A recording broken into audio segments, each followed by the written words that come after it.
Family, how far will you go to save your family? We went to go see Fast X in IMAX. That's right, in IMAX, and I don't think it's that bad like those big mean critics are saying, or bigger YouTubers, but we'll talk.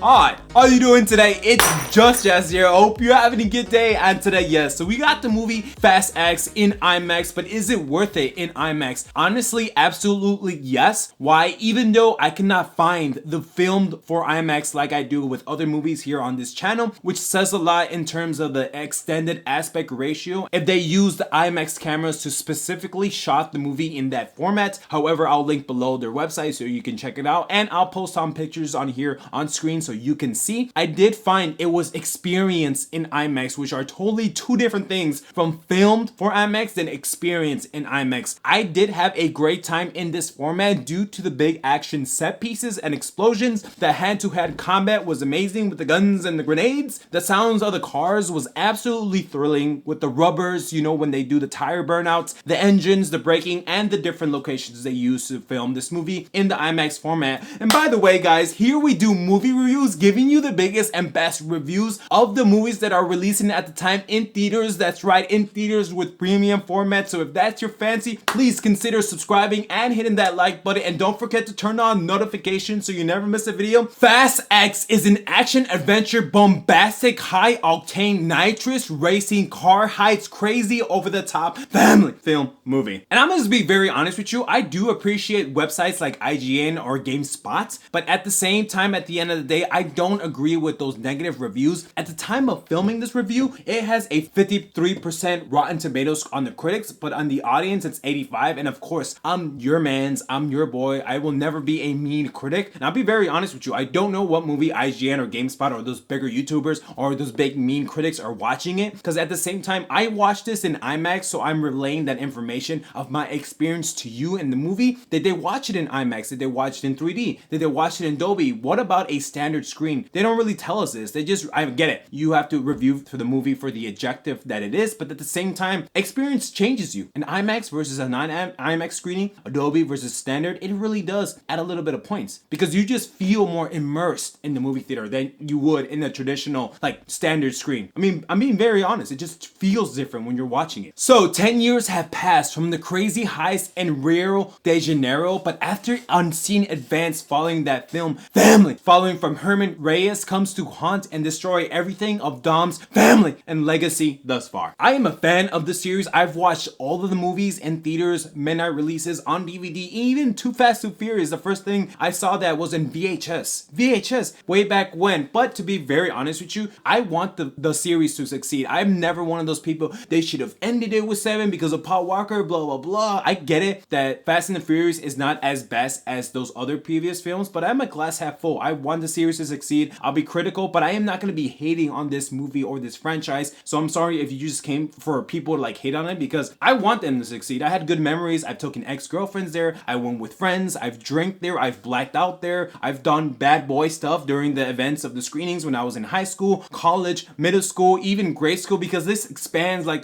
my whole life basically. So I am not here, but I do have to say that Fast X feels better than 8 and 9, but I don't think it comes close as the pinnacle of the franchise such as 5, 6, and 7. But if you're a fan, this will absolutely, you will like this, because I feel like the general consensus when I was walking out the theaters that people tend to like this more than the past 2 installments. But if you didn't like Fast and the Furious franchise, this will probably not like change your fancy, even though it is objectively, and I feel like it's better than the past 2 installments, but like I said before, not as good as 5, 6, or 7, but still as good as like Tokyo Drift, even though Tokyo Drift a lot of people don't like, which I do. I mean, Nissan 350, 370, Tokyo, come on, Asians, love Japanese one day. Japanese girl right here, come on. After teaching his son to drive in Los Angeles close to home, he sends his crew on a mission to Rome to steal a device, and he suspects something is not going alright, and he is quickly reunited with his team to combat a demon from his past. First things first, Fast and the Furious movie, I do like it when there are like laughable moments, although I will be very honest, it just felt like this movie wasn't as funny as the other installments. Now don't get me wrong, wrong. There is still funny moments out there, but I'm not gonna lie to you, other movies that I've seen in the franchise for opening day or weekend in the theaters, like this does have funny moments, but I just feel like the comedic is not as high as it was in the other films. Like, don't get me wrong, there's still funny moments, but there's only like 2 moments that I really found myself laughing, which in the other films I laughed a lot of times. I don't know, that could be the script, the writing, or just the direction, or maybe because I really heard so many of the jokes in the franchise, but it's still less comedic than the other films. But don't get me wrong, it's still a fun ride. New characters join the cast to expand the family, as well as deepening the connections with other key characters that were established in past films, such as downlines, sidelines, daughters, sisters, and beloved, how they intertwine their characters with the story that was already told, but not changing it, just deepening the connections further. So anything, they don't retcon anything, they just delve in deeper and also show you scenes and additions and other characters that were downlines or fathers, daughters, and sons from other characters that you've known from previous installments, such as Brie Larson and Daniela Mitchell, which is, oh my gosh, gorgeous, by the way.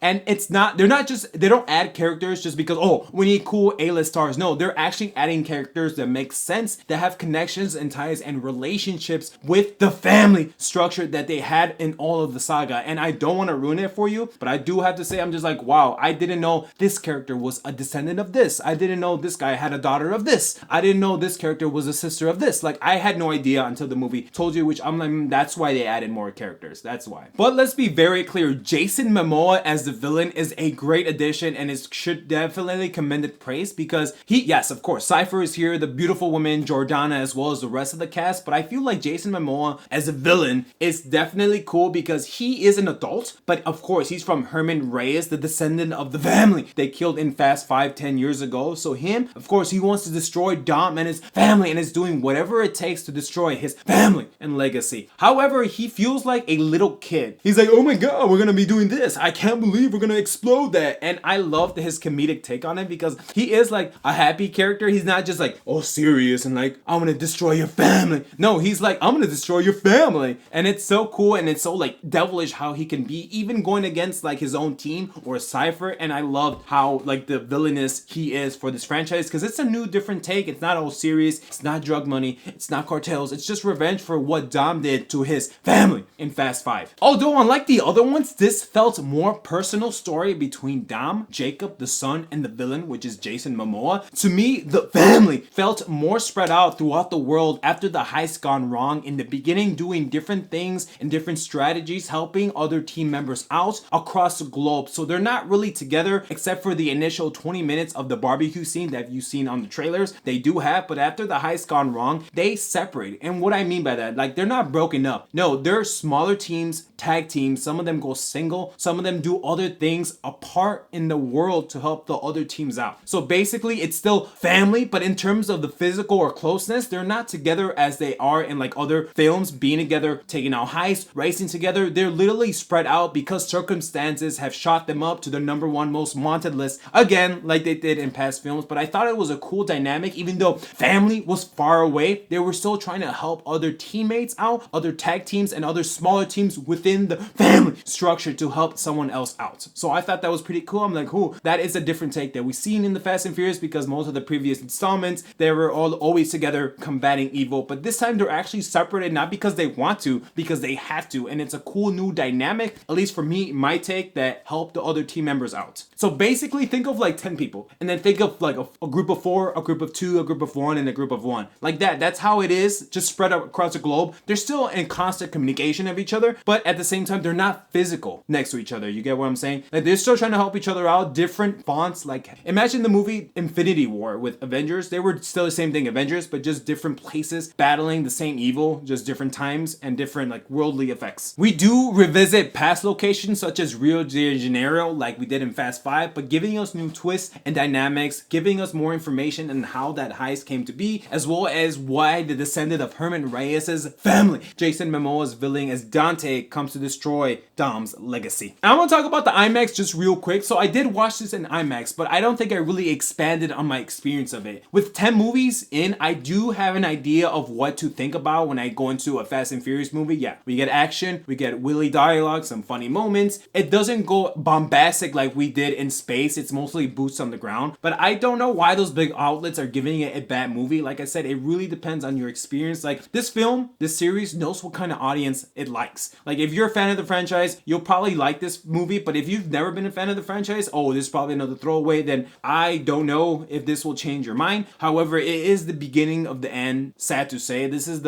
where the road meets the end, which I did like because, and one thing too, watching this movie in IMAX, the fight scenes, the different characters that are incorporated with the stunt team and the choreography, they should really be commended because the fighting, it's amazing when you see it in IMAX, and it doesn't just happen once. It's multiple takes for a 3, 4, 5-minute fight, but it's amazing and phenomenal work that they do because remember, when they started filming Fast X, the director left. So they still had to do this without a director, and I was like, wow, like what I saw on screen with multiple characters fighting each other was still nice because it's not all about cars fighting each other. There's hand-to-hand combat that was really well choreographed, I feel like, because I was watching this in IMAX and I felt immersed. I'm like, oh my gosh, like they're doing this, and I mean, I can't fight. I've lost all my fights, to be honest with you, in my whole life, so I always lost it, but I loved how they incorporated to us, especially the IMAX format, because I'm just like so immersive in the fighting experience. One last thing too, the soundtrack was good. I mean, we still use previous tracks, but it's not as those pinnacle soundtracks as like Dance Kuduro or This Is How We Roll or Charlie Puth's How Long. Like those soundtracks for previous installments were amazing, and yeah, it's still nice reggaeton, you know, like racing music, like reggaeton, like, you know, beautiful girls. Yeah, it's still the same thing, which is not bad, but it's nothing new that you've never seen before. Before I close out this video review, they bring back legacy characters in the movie, and it's not a bad thing because I absolutely love how like this movie ends on a cliffhanger, and when the reason why they brought legacy characters back, the way they brought them back was really smart, and I expect that we'll get answers soon. But I am very happy that we get a mid-credit scenes, and I'm excited where the series goes next. This is a movie where I want to watch it again. Fast 8 and Fast 9 I did not want to watch again, but this is the first time in a while that I wanted to watch again, and I'm very excited the legacy characters incorporated into this movie going forward.